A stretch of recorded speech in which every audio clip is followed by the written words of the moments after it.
ईसा अलैहिस्सलाम ने कहा, आए बनी इस्राइल, आए इस्राइल के बेटो, आए बनी इस्राइल, इन्नी रसूलुल्लाह इलैकुम, मैं तुम सबकी तरफ अल्लाह का रसूल बनाकर भेजा गया हूँ।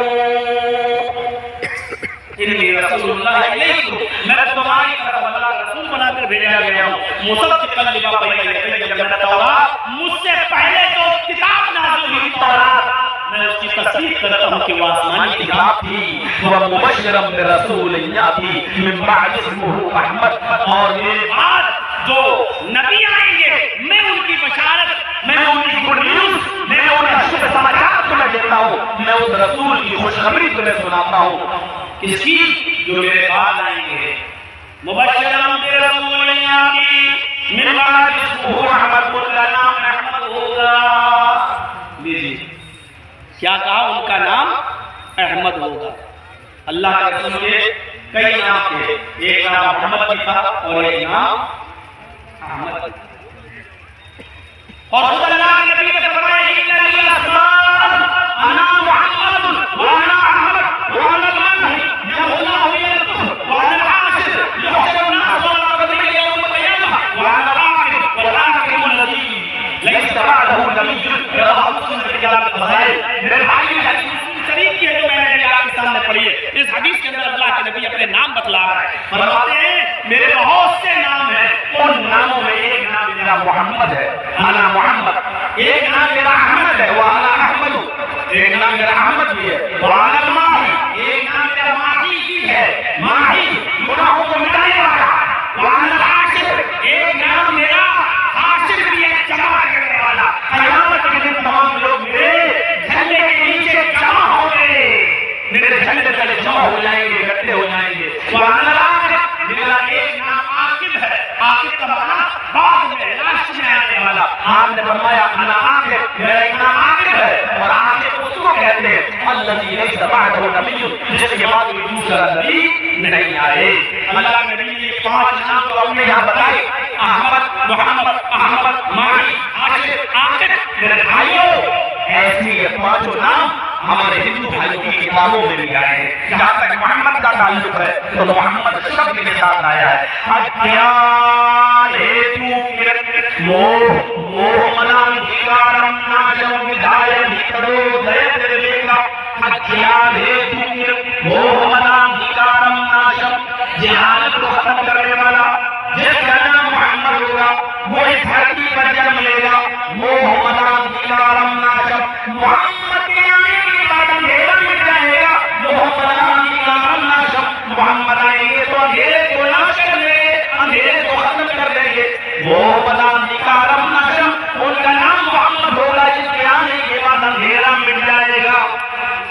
सच है अरब की धरती पर इतना अंधेरा था, इतना अंधेरा था कि लोग ताज्जुब करेंगे कि अंधेरे का हाल ये था कि जुए में लोग कभी जवान बेटियां लगा दिया करते थे, शराब ऐसे पिया करते थे जैसे उनके घर में कोई बच्चा पैदा हुआ तो खजूर खिलाने के बजाय या शहद चढ़ाने के बजाय वो शराब के कतरे उसकी हालत में डाला करते थे और उस पर फख्र करते थे कि हमारे बाप दादा के जमाने से ऐसी होता चला रहा है। शराब पानी की तरह पीते थे, बल्कि पानी की जगह पर शराब इस्तेमाल करते थे। खाना खाते हमें पानी पास कर लेते, और के लोग खाना खाते वक्त शराब की बोतल में अपने दस्तरखान पर रख लिया करते थे। खाना खाते खाते लुक़मा अटक जाता था तो शराब से वो खाने का लुक़मा उड़ाते थे। जुए का हाल ये था, दौलत हार गए तो मकान लगा दिया, मकान हार गए तो मेरे भाइयों की जवान बीवी जुए में लगा दी, और जवान बीवी जुए में हार गए तो अपनी बेटी जुए में लगा दी। हालत इतनी खराब थी कि शादियों का कोई ऐसा दस्तूर नहीं था तो हमारे यहाँ के चलता है। शादियों का दस्तूर बड़ा अजीब गरीब था। बुखारी शरीफ किताब निकाह पढ़े तो जमाने चाहिए कि निकाह को मिल जाएंगे। एक ही औरत उसके पास जितने मर्द जाना चाहे चले जाए, जब बच्चा पैदा होता था तो वो सबको बुलाती थी और वो बच्चा जिसकी गोद में रख देती थी वो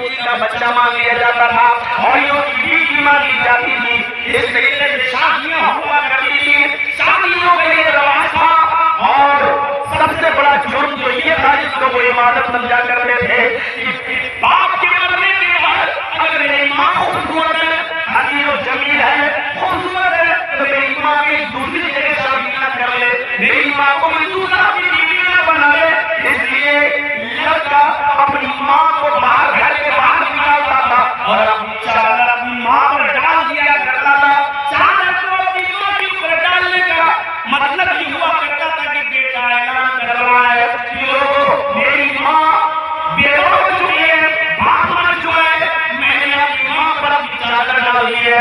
आज के बाद अब ये मेरी माँ नहीं रही है, बाप के मरने के बाद मैंने अपनी माँ ही को अपनी पत्नी और अपनी बीवी बना लिया। पूरी तफसीर पढ़ो तो मामला में इब्न कय्यिम की पढ़ लीजिए, रहमतुल्लाह अलैहि, काजी सुलेमान सलमान मसदूरी रहमतुल्लाह अलैहि की पढ़ लीजिए, आपको इस सारी तफसीरें मिल जाएंगी।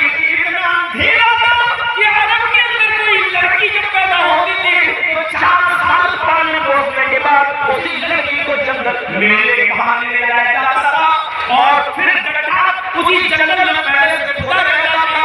बाप कहता था मेरी इस गड्ढे में जरा झांक कर देखो तो तुम्हारी माँ नजर आएगी। जैसी बच्ची 4 साल बची उस गड्ढे में झांकने की कोशिश करती, बाप पीछे से धक्का देता और मिट्टी से उस बच्ची को पूरा गाड़ देता, उस पर डालना शुरू करता, वो चीखती रहती, चिल्लाती रहती, लेकिन कोई भी उसकी चीख को सुनने वाला नहीं होता। ये अंधेरा था के अंदर, ये समाज की बुराइयां थी आपके अंदर। मेरे भाइयों, सच कहा, भागवत पुराण के समर्थन में कि मोहम्मद आएंगे तो सारा अंधेरा नाश हो जाएगा। आज की धरती पर जब मोहम्मद रसूलुल्लाह आए तो आपने सारे अंधेरे को नाश कर दिया। आपने औरतों के हकूक बताए, जिन औरतों के पास जो जाना चाहता था और वो किसी को मना नहीं कर सकती थी। मेरे पास हटो, मेरे पास मत आइए, नहीं कह सकती, ये अधिकार नहीं था। एक आया, 2 आया, 3, 4, 5, 100 जितने आना चाहे उसको तब तक कहने का अधिकार नहीं था जब तक कि मां, और जब मां हो जाती थी तो औरत को खूब होता था, अब तुम इस बच्चे को किसकी गोद में डालो, सबको बुलाती थी और बाजार में कोई ना आए, आता था सब आते थे। फिर और बच्चे को जिसकी गोद में डालना चाहती थी डाल देती थी। इस बात का ऐलान हो गया, इस औरत ने अपना पति इसको बोल दिया, ये इसका बेटा हो गया, ये इसकी पत्नी। इस्लाम ने औरतों को इज्जत दी। आओ निकाह का पैगाम तुम दो और शादी के मौके पर भी जजी साहब लड़के का निकाह पढ़ाने से पहले लड़की से इजाजत लेने जरूरी। निकाह वाले दिन भी ये बारात पहुंच गई, ये तो खाने गए हैं, खाने का लफ्ज़ तो बड़ा तहजीब का लफ्ज़ हो जाएगा, बोलना चाहिए पूछने गए लड़की वाले के घर